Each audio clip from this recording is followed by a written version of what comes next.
தமிழக வாக்காளர் பெருமக்கள் அனைவருக்கும் வணக்கம். நான் உங்கள் பொன்வேல் பாண்டியன்.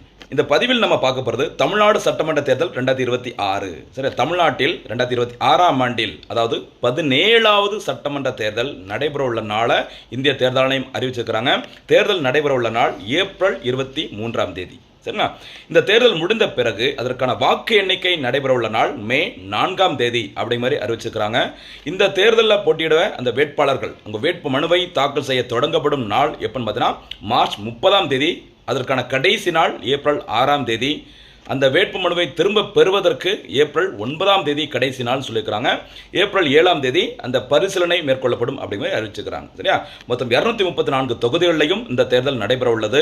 தமிழ்நாடு, கேரளா, அஸ்ஸாம், புதுச்சேரி மற்றும் மேற்கு வங்க மாநிலங்கள் இந்த இடங்களில் வேறு வேறு தேர்தல்கள் நடைபெற்றாலும் 5 மாநிலங்கள் யூனியன் பிரதேசங்களில் அந்த வாக்கு எண்ணிக்கை நடைபெற உள்ள நாள் மே 4ஆம் தேதி.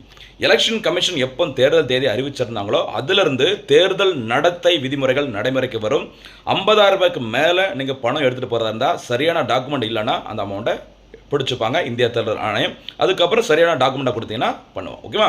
அதே மாதிரி தமிழ்நாடு அரசாக இருக்கட்டும், சரியா, இந்த 5 மாநில அரசுகளாக இருக்கட்டும், எந்த ஒரு புதிய அறிவிப்புகளையும் இனிமேல் அறிவிக்க முடியாது.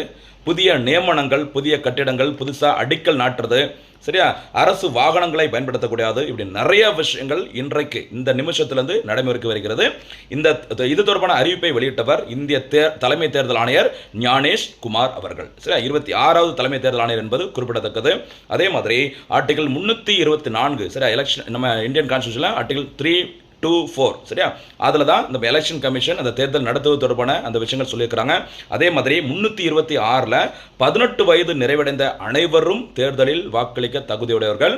சரியா, அங்கே எல்லாருமே கண்டிப்பாக ஓட்டு போடுங்க அப்படிங்கிற மாதிரி அதில் இன்ஃபர்மேஷன் சொல்லியிருக்கிறாங்க. முக்கியமான செய்திகள் பார்த்துருக்குறோம். அதே மாதிரி இந்த எலெக்ஷனில் பார்த்தீங்கன்னா ஒவ்வொரு 1200 வாக்காளர்களை கொண்ட தொகுதிகளுக்கு சில இடங்களில் பார்த்தீங்கன்னா வாக்குச்சாவடி மையங்கள் அமைக்கப்படும். 1200 வாக்காளர்களுக்கு ஒரு வாக்குச்சாவடி அமைக்கப்படும் சொல்லியிருக்கிறாங்க. இந்த எலக்ட்ரானிக் ஓட்டிங் மிஷினில் பார்த்தீங்கன்னா, சரியா, அந்த வேட்பாளர்களின் ஃபோட்டோ, கலர் ஃபோட்டோ இடம்பெறும் அப்படின்னு சொல்லியிருக்கிறாங்க.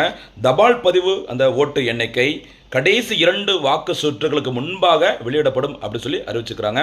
ஒவ்வொரு 2 சுற்றுகளுக்கும் ஒரு முறை எத்தனை சதவீதம் ஓட்டு பதிவாயிருக்குது அந்த தகவல்களை நாங்கள் வெளியிடுவோம் அப்படிங்கிற மாதிரி எலெக்ஷன் கமிஷன் ஆஃப் இந்தியா சொல்லியிருக்கிறாங்க. இது தொடர்பான எல்லா தகவல்களையும் ஒரே ஒருங்கிணைந்த செயலில் நம்ம பார்த்துக்கொள்ள முடியும். அதற்கு பெயர் தான் ECI net, election commission integrated நெட்வொர்க்னு சொல்லுவாங்க. எல்லா லைவ் அப்டேட்டும் இதன் மூலம் நம்ம தெரிஞ்சுக்கலாம். சரியாமா? இன்றைய பதிற்கான கேள்வி: தமிழ்நாட்டில் நடைபெறவுள்ளது எத்தனையாவது சட்டமன்ற தேர்தல்?